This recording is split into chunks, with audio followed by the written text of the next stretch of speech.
Hello friends, welcome to my YouTube channel Aman Prayas ji के G S. जैसा कि दोस्तों आज एसएससी एमटीएस का दोस्तों आप एग्जाम था, तो आज दोस्तों 6 जुलाई के फर्स्ट शिफ्ट के सभी जीके जीएस के क्वेश्चन को दोस्तों आज के इस वीडियो में देखेंगे, जो कि दोस्तों आपका 100% रियल ऑथेंटिक प्रश्न होगा।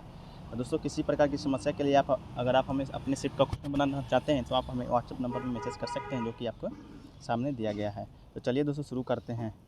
पहला प्रश्न दोस्तों आया था कि चाप चारकोट उत्सव किस राज्य में मनाया जाता है। तो दोस्तों चाप चारकोट उत्सव जो आपका मिजोरम राज्य में मनाया जाता है, जो कि मिजोरम भारत का एक त्यौहार है। यह मार्च के बाद झूम कृषि के सबसे कठिन कार्य को पूरा होने के बाद मनाया जाता है, अर्थात जंगल संशोधन जलने के अवशेषों को साफ करना बसंत त्यौहार है, जिससे बहुत श्रद्धा उल्लास के साथ दोस्तों आपका मनाया जाता है। तो मिजोरम आपका राइट आंसर है। अगला पूछा था दोस्तों कि वर्षा को मापने वाला यंत्र को क्या कहते हैं। तो दोस्तों रेनरोग दोस्तों वर्षा को मापने वाला यंत्र कहलाता है। रेनरोग यह बतलाता है कि निश्चित समय में कितनी वर्षा हुई है। अधिकतर रेनरोग में वर्षा मिलीमीटर में मापी जाती है, लेकिन दोस्तों 1962 में क्रिस्टोफर वेन ने मीटर में अपना पहला रेनरोग बनाया तथा रेनरोग यंत्र में फनल होती है, जिसमें वर्षा का इकट्ठा होना कितनी वर्षा हुई पता लगाया जाता है। तो आपका रेनरोग सही आंसर होगा। अगला था दोस्तों कि नींद की बीमारी किसकी वजह से होता है। तो ऑप्शन दिया गया था दोस्तों प्रोटोजोआ, परजीवी, ये सब। आप कमेंट करके बताइए इसका आंसर क्या होगा।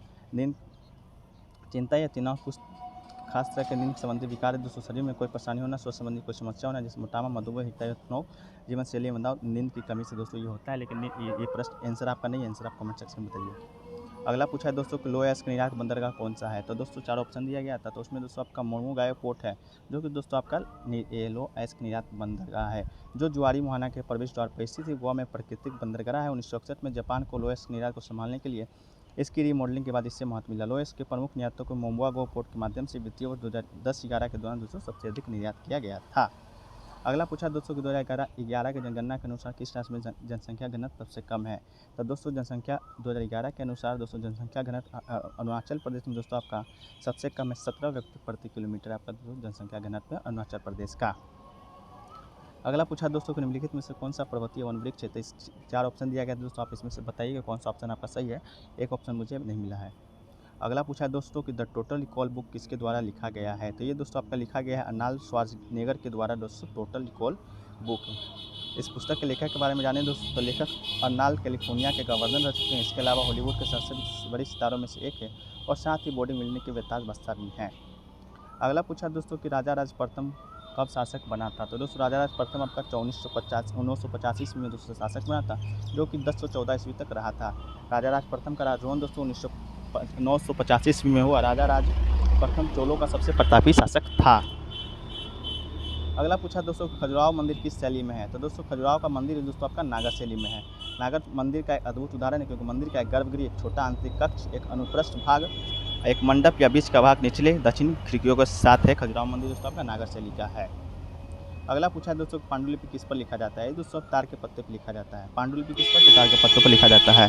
1969 में जब पुस्तकालय खुला था तब ये दूसरी पांडुलिपि के साथ आई थी दोस्तों। उन्हें बताया गया कि लाइब्रेरी में तार के पत्तों पर लिखी गई 50,180 पांडुलिपियाँ, कागज़ पर लिखी गई 22,134 और पत्तों पर लिखी गई 26,556 पुस्तक रेफरेंस बुक है। अगला पूछा दोस्तों बक्सर युद्ध और पलासी का युद्ध मिलाने के लिए आया था। तो बक्सर का युद्ध दोस्तों आपका 1764 ईस्वी में और पलासी का युद्ध दोस्तों आपका 1761 ईस्वी में आपका हुआ था। अगला पूछा था दोस्तों फोकलैंड का फॉर्मूला पूछा था दोस्तों, ऑप्शन हमें याद नहीं, आप ऑप्शन कमेंट सेक्शन में बताइएगा कि इसका ऑप्शन क्या था। अगला पूछा दोस्तों कि भगत सिंह नेशनल असेंबली पर बम कब फेंके थे। तो दोस्तों जो भगत सिंह है वो नेशनल असेंबली पर बम दोस्तों आपका 8 अप्रैल 1929 को बख्तुकेश्वर दत्त के साथ दिल्ली के सेंट्रल असेंबली में दोस्तों बम फेंके थे। उस एक कुख्यात आयोग द्वारा सर जॉन साइमन के द्वारा मौजूद थे दोस्तों, उसमें कुख्यात आयोग आपका कब फेंके थे, तो आपका 8 अप्रैल 1929 ईस्वी को। अगला पूछा दोस्तों आर्टिकल 43B से प्रश्न पूछा गया था। तो दोस्तों आर्टिकल 40B का संबंध राज्य सहकारी सोसाइटी की स्वैच्छिक विरचना और उसके स्वैच्छिक कार्यकरण, लोकतांत्रिक नियंत्रण और वित्तीय प्रबंधन का संबोधन करने का प्रयास करेगा। संविधान 97वां संशोधन दोस्तों इसके धारा के तहत 43B को दोस्तों जोड़ा गया था आपका संविधान में। अगला पूछा दोस्तों कि दुनिया का सबसे अमीर व्यक्ति कौन है। तो दोस्तों फोर्ब्स ने 2022 में दुनिया के सबसे अमीर व्यक्ति की लिस्ट सूची जारी की है। इस लिस्ट में दोस्तों आपका टेस्ला के जो प्रमुख है एलन मस्क पहले स्थान पर है, जबकि जाने मानी कॉमर्स कंपनी अमेजन का फाउंडर दोस्तों जेफ बेजोस दूसरे स्थान पर है। तो आपका एलन मस्क सही आंसर होगा। अगला पूछा दोस्तों कि विले किसमें उपस्थित होता है। तो ये दोस्तों आपका ऑस्ट्रोफेगस में आपका विले उपस्थित होता है, आपका ये राइट आंसर है। अगला पूछा है दोस्तों कि रेड लाइट ऑन बोर्ड अभियान किसके द्वारा लाया गया था, किस राज्य के द्वारा। तो रेड लाइट ऑन गाड़ी ऑफ अभियान दोस्तों आपका दिल्ली राज्य सरकार के द्वारा लाया गया था।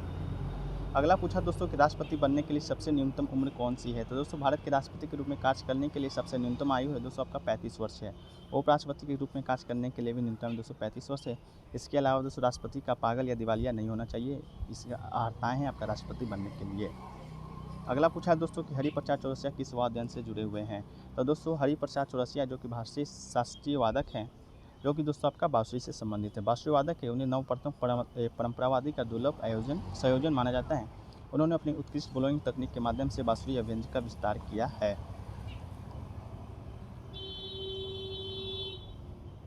अगला पूछा था दोस्तों आपका कि किस भारतीय राज्य केंद्र शासित प्रदेश में रेड लाइट ऑन ऑफ गाड़ी अभियान शुरू किया गया था। ये दोस्तों आपका दिल्ली सरकार के द्वारा आपका शुरू किया गया है।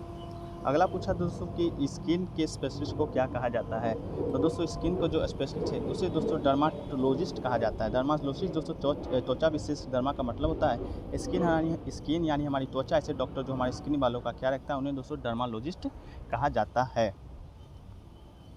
तो दोस्तों ये रहे आज के कुल कम से कम 20 से 21 प्रश्न आपको रियल हैं, जो कि दोस्तों हमारे टीम के द्वारा दोस्तों सेंटर पर जाकर परीक्षार्थियों के द्वारा पूछा गया क्वेश्चन है, जो कि दोस्तों आपका 100% रियल होगा।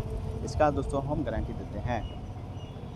इसके अलावा दोस्तों आप भी अपना अगर क्वेश्चन बताना चाहते हैं अपने शिफ्ट का, तो दोस्तों आप हमें ये व्हाट्सएप नंबर 9973741666 पर मैसेज कर सकते हैं, जिसके लिए दोस्तों आपको हमारे चैनल की तरफ से कुछ इनामी राशि भी दी जाएगी।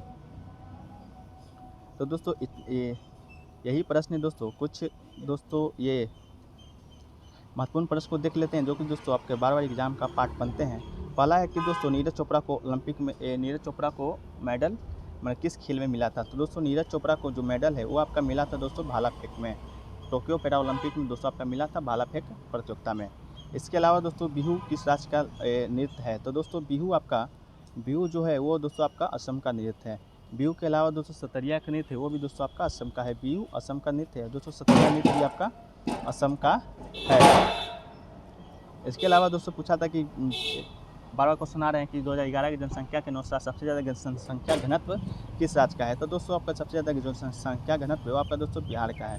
आज पूछा था दोस्तों किस राज्य में 100 से कम है, तो आपका अरुणाचल प्रदेश में दोस्तों आपका है, और सबसे अधिक दोस्तों बिहार में है। इसके अलावा पूछा जा रहा है दोस्तों कि सबसे अधिक जनसंख्या 2011 की जनगणना के अनुसार कहाँ है। तो ये दोस्तों आपका उत्तर प्रदेश का सबसे ज़्यादा जनसंख्या दोस्तों आपका है। उत्तर प्रदेश में दोस्तों आपका सबसे ज़्यादा जनसंख्या है। इसके अलावा दोस्तों राष्ट्रपति का आर्टिकल पूछेगा। तो दोस्तों राष्ट्रपति का आर्टिकल आपका आर्टिकल 52 दोस्तों राष्ट्रपति का आर्टिकल से संबंधित है।